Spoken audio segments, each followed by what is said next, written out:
বোলপুরের বাইপাসে নেশা মুক্তি কেন্দ্র থেকে এক যুবকের রহস্যজনক মৃত্যুর ঘটনায় ব্যাপক উত্তেজনা ছড়ালো। মৃতের আত্মীয় ও উত্তেজিত জনতা বৃহস্পতিবার নেশা মুক্তি সেন্টারে ব্যাপক ভাঙচুর চালায়।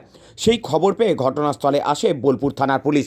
আপাতত পরিস্থিতি নিয়ন্ত্রণে রয়েছে। জানা গিয়েছে, ইলামবাজার থানার নাচন সাহা গ্রামের ২৬ বছরের যুবক বিক্রম হাজরা গত এক মাস ধরে সাহারা নেশা মুক্তি কেন্দ্র নামক একটি রিহাব সেন্টারে ভর্তি ছিলেন। বৃহস্পতিবার সকালে তার পরিবারকে জানানো হয় বিক্রম প্রচণ্ডভাবে অসুস্থ, তাই তাকে বোলপুর প্রাথমিক স্বাস্থ্যকেন্দ্রে ভর্তি করা হয়েছে। পরিবারের সদস্যরা হাসপাতালে এসে বিক্রমের মৃতদেহ দেখতে পান। তারপরেই তারা হাসপাতাল চত্বরে ক্ষোভে ফেটে পড়েন।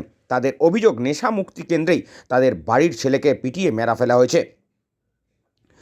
কোনোদিকে স্থানীয় সূত্রে জানা গিয়েছে, এদিন ওই যুবককে বাইপাস সংলগ্ন এলাকার মাঠের মধ্যে পড়ে থাকতে দেখেন অনেকে। তারপরেই তাকে উদ্ধার করে নিয়ে যাওয়া হয়।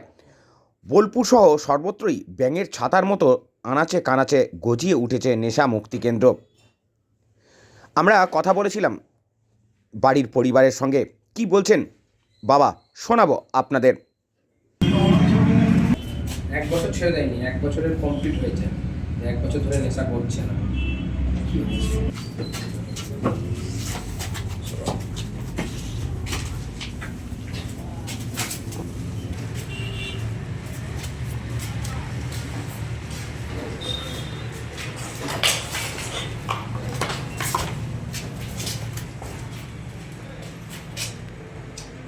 ঘটনা বলতে সেন্টার দিয়ে দেওয়া হয়েছিল। সেন্টার দিয়ে আগে ফোন করতো, ভালো হয়েছে, খবর নিতাম, মাঝে মাঝে খবর নিতাম, ভালো আছে ঠিক আছে। আজ সকালে ফোন করলে যে কাকু বিক্রমের শরীর খারাপ, বোলপুর হাসপাতালে দিয়েছি, ঠিক আছে। সকালে ফোন করলে চাষিবাসীর লোক তো, মাঠে গেলাম কাজে, বললাম না একটু পর যাবো, না এখন তাই বলি। হ্যাঁ, তবু তোমার চাষির লোক তো অনেক যেমন বলি, যেমন বোলপুর হাসপাতালে যেমন আছে, তখন সেরকম কিছু হয় নাই, সেরকম কিছু হয় নাই। তখন বাড়িতে এলাম, তখন দেখলাম ডেড বডি দেখা গেল। কথা বলেছিলাম ওনার বাবার সঙ্গে, কিন্তু সেগুলির বৈধতা কতটা সেই বিষয়ে সঠিক কোনো তথ্য নেই কারোর কাছেই। যদিও এই নেশা মুক্তি কেন্দ্রের পরিচালনার দায়িত্বে যারা রয়েছেন বা কর্তৃপক্ষের কাউকেই খুঁজে পাওয়া যায়নি। বাসন্তী হাজরা ওনার পিসি কি বলছেন শোনাবো। পরবর্তী খবরের জন্য অবশ্যই চোখ রাখুন ডেলি নিউজ কলকাতার পর্দায়। বীরভূম বোলপুর থেকে যিশু পরামানিকের রিপোর্ট।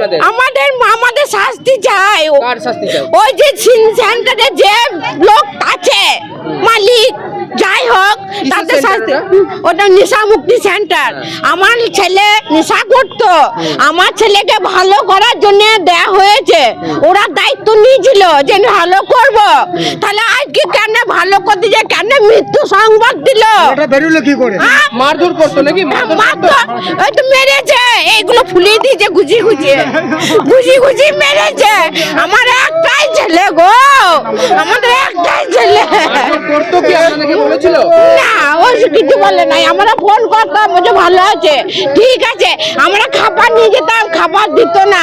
সাবান যা বটে দিত না গো, কিছু দিত না। শুধু ওইখানকার খাবার খাইতো আর বলছে ভালো আছে। আমরা বাড়ির লোক গেলে দেখতে দিত না। আজকে সকালে কি বললো? আজকে বলেছে বিক্রম শরীর খারাপ, হসপিটালে ভর্তি করেছি, মৃত্যু খবর দেয় নাই। তারপরে আপনারা এসে কি দেখলেন? আমরা মৃত্যু দেখলাম, ডেড বডি দেখলাম, এবার আপনারা যাই হোক করুন। আমরা গরিব মানুষ, মেরে দিয়েছে, ওরা মেরে দিয়েছে। আমি ভালো ছেলে পাঠিয়েছি, তাহলে ওরা মারে কি করেছে? ওরাই মেরেছে, নেশা মুক্তির লোকে মরেছে।